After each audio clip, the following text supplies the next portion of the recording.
Lapping. तो ये आपको यहाँ पे याद रखना है। और एक चीज़ आपको यहाँ पे याद रखना है कि ये जो नाइट्रोजन है, अगर हम ऑर्डिनरी कंडीशंस में देखेंगे एट रूम टेम्परेचर, जब भी हम देखते हैं कि नाइट्रोजन खाली एक वाहिद एलिमेंट है इस पीरियोडिक टेबल में जो रूम टेम्परेचर पे गैसियस स्टेट में एग्जिस्ट करता है, और रेस्ट ऑफ द मेंबर्स क्या सॉलिड स्टेट में एग्जिस्ट करते हैं। तो ये भी आपको लिखना है कि नाइट्रोजन क्या करता है। शाबाश, यहाँ पे हम लिखेंगे अंडर ऑर्डिनरी कंडीशंस। हाँ, यहाँ पे मैं लिखूंगा under ordinary conditions nitrogen exists as gas, while as rest of the members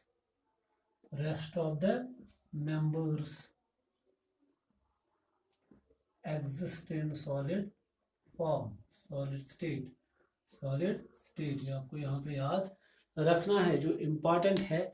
तो जो बाकी मेंबर्स वो सॉलिड स्टेट में एग्जिस्ट करते हैं, खाली नाइट्रोजन एग्जिस्ट क्या करता है, गैसियस स्टेट में एग्जिस्ट करता है। तो उसके लिए भी मैं बताऊंगा कि क्यों ये एग्जिस्ट करता है। क्या शाबाश, गैसियस स्टेट में ये क्यों एग्जिस्ट करता है। तो और एक चीज़ आपको यहाँ पे समझना है जो इम्पोर्टेंट है, मैंने बताया जो नाइट्रोजन है ये खाली क्या एग्जिस्ट करता है, ये गैसियस स्टेट में एग्जिस्ट करता है, और बाकी जो मेंबर्स है वो क्या एग्जिस्ट करते हैं। शाबाश, इसमें रीज़न यही है कि नाइट्रोजन जो है वो अपने एटम्स के साथ क्या ट्रिपल कोवलेंट बॉन्ड बनाता है। क्या बनाता है? ट्रिपल कोवलेंट बॉन्ड बनाता है। तो आपको पता ही है जब ट्रिपल कोवलेंट बॉन्ड बनाते हैं, उसकी बात हम करेंगे बाद में। पहले मैं यहाँ पे समझाऊंगा आपको। नाइट्रोजन जो है, नाइट्रोजन एग्जिस्ट्स इन डायटोमिक फॉर्म, ये डायटोमिक फॉर्म में एग्जिस्ट करता है। दैट मीन्स ये N2 की फॉर्म में एग्जिस्ट करता है। वाइल जो रेस्ट है, rest of the members exist in tetraatomic form। That mean वो M4 में एग्जिस्ट करते हैं। M क्या है यहाँ पे? एलिमेंट। और कौन एलिमेंट? Phosphorus, arsenic, antimony. वो किस फॉर्म में एग्जिस्ट करते हैं? Tetra. For example phosphorus P4 में एग्जिस्ट करता है, आर्सेनिक AS4 में एग्जिस्ट करता है, एंटीमनी SB4 में, बिस्मथ Bi4 में। ये आपको याद रखना है कि जो नाइट्रोजन है वो डायटोमिक फॉर्म में एग्जिस्ट करता है। अब दैट मीन ये डायटोमिक मॉलिक्यूल में एग्जिस्ट करता है। तो इसमें क्या होता है यहाँ पे आपको मैं समझाऊंगा, क्योंकि मैंने बताया नाइट्रोजन में टेंडेंसी होती है क्या बनाना, 2p2p मल्टीपल बॉन्ड्स। जो नाइट्रोजन है, नाइट्रोजन क्या करता है, शाबाश यहाँ पे समझना है। यहाँ पे नाइट्रोजन का जो एटॉमिक नंबर है वो 7 है, 1s2 2s2 2p 3। तो यहाँ पे क्या होता है, इसके 2 2s के और 2p के क्या 3, ये 2p के है, ये 2s के है, ये आपस में क्या हो जाते हैं, हाइब्रिडाइज हो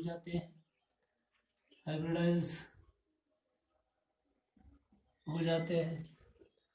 तो फिर क्या हो जाता है, यहाँ पे आपको समझना है क्योंकि नाइट्रोजन और नाइट्रोजन में क्या ट्रिपल बॉन्ड होता है। तो यहाँ पे मैं समझाऊंगा। सॉरी, नाइट्रोजन में 2s और 1p क्या हो जाता है, शाबाश हाइब्रिडाइज हो जाता है, और क्या बनाते हैं, शाबाश 2sp और हाइब्रिडाइज्ड ऑर्बिटल्स बनाते हैं। तो इसमें क्या हो जाता है, एक नाइट्रोजन के पास भी क्या होता है, एक अनपेयर्ड इलेक्ट्रॉन, दूसरे के पास भी क्या होता है, ये एक नाइट्रोजन एटम का मैंने समझाया।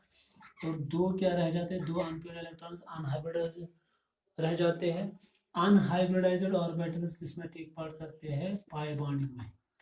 पाई बॉन्डिंग, क्योंकि ये 2p के हैं, ये 2p के हैं, ये 2s है, तो 2p दो ऑर्बिटल्स, दो इलेक्ट्रॉन्स क्या होते हैं, शाबाश, वो अनहाइब्रिडाइज्ड होते हैं।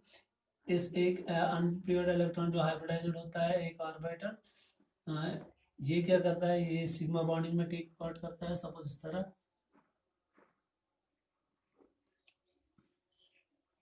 मैं समझाऊंगा यहाँ पे।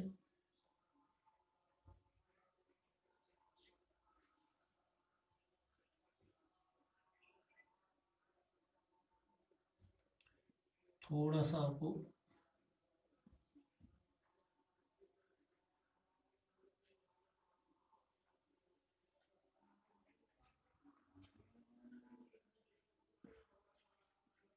इसमें एक,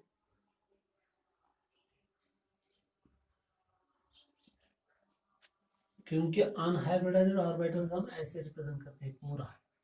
ये अनहाइब्रिडाइज्ड दो मैंने दिखाए, एक और दो, क्लियर। जो हाइब्रिडाइज्ड होते हैं वो ऐसे हम दिखाते हैं, एक छोटा और बड़ा। इसका छोटा यहाँ से आ जाएगा और इसका छोटा यहाँ से आ जाएगा, ये आपको समझना है। इसी तरह दूसरे नाइट्रोजन का भी ऐसा होगा,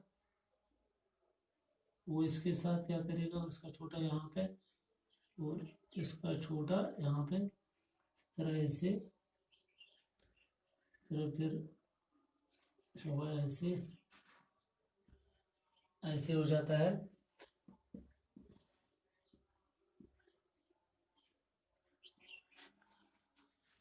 जो मैंने यहाँ पे दिखाया है ये दो, वो मैं उनको मैं थोड़ा क्या करूँगा, कलर करूँगा। ये जो मैंने दो हाइब्रिडाइजर दिखाए वो ये है, ये इसी तरह इसका भी एक और ये है। और जो बाकी दो है ये क्या दिखाया मैंने, अनहाइब्रिडाइज्ड। और अनहाइब्रिडाइज्ड हाइब्रिडाइज्ड ऑर्बिटल हमेशा सिग्मा बॉन्डिंग में टेक पार्ट करता है। यहाँ पे इसने सिग्मा बॉन्ड बनाया और ये वाला इसके साथ साइड वाइज ओवरलैपिंग करता है, ये इसके साथ साइड वाइज ओवरलैपिंग करता है। तो इस तरह कितने बॉन्ड बन गए, 3 बॉन्ड बन गए, 1 2 और 3। तो 3 ट्रिपल बॉन्ड्स होते हैं यहाँ पे। तो वो क्या होते हैं, वो 1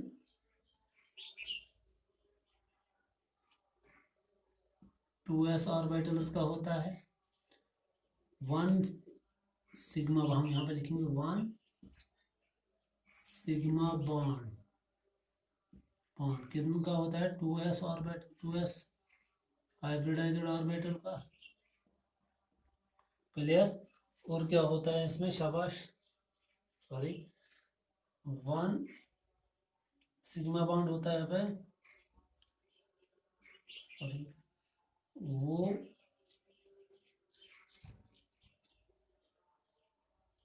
एक होता है यहाँ पे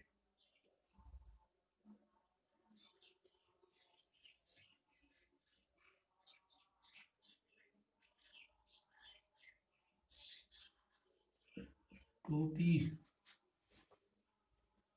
1 सिग्मा बॉन्ड होता है यहाँ पे किसके बीच में, ये p और p एक होता है, सॉरी ये होता है, क्योंकि sp हाइब्रिडाइज्ड ऑर्बिटल होते हैं यहाँ पे दो, 1 sigma bond between 1 sp hybridised orbital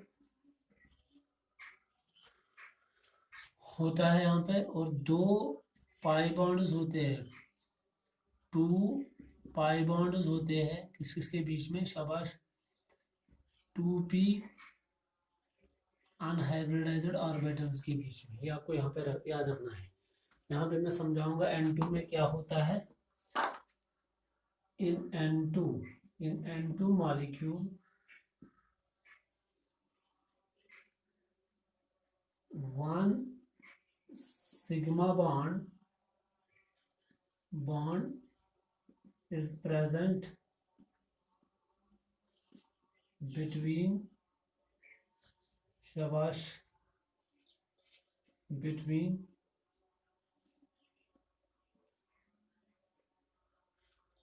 1 sp hybridized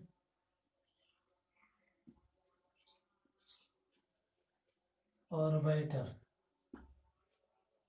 between one, तो यहाँ पे हम ये भी लिख सकते हैं 2sp हाइब्रिडाइज्ड ऑर्बिटल, क्योंकि एक का एक sp और दूसरे का एक sp, तो ये भी लिख सकते हैं 2sp हाइब्रिडाइज्ड ऑर्बिटल्स। और क्या होता है शाबाश, 2 pi bonds are present, 2 pi bonds are present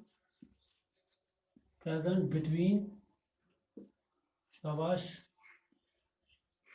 2p unhybridized orbitals। ये दो अनहाइब्रिडाइज्ड ऑर्बिटल, इन्हीं के बीच में क्या होता है, असल में ये 4 है, 1 2, अब एक का ही मैं मान के चलता हूँ, अगर आप एक का ही मानोगे तो फिर 1 लिखना है यहाँ पे। तो आपने समझ लिया होगा क्या होता है, एक सिग्मा बॉन्ड होते हैं और 2 पाई बॉन्ड्स होते हैं। तो उसकी वजह से क्या होता है, जो N2 में जो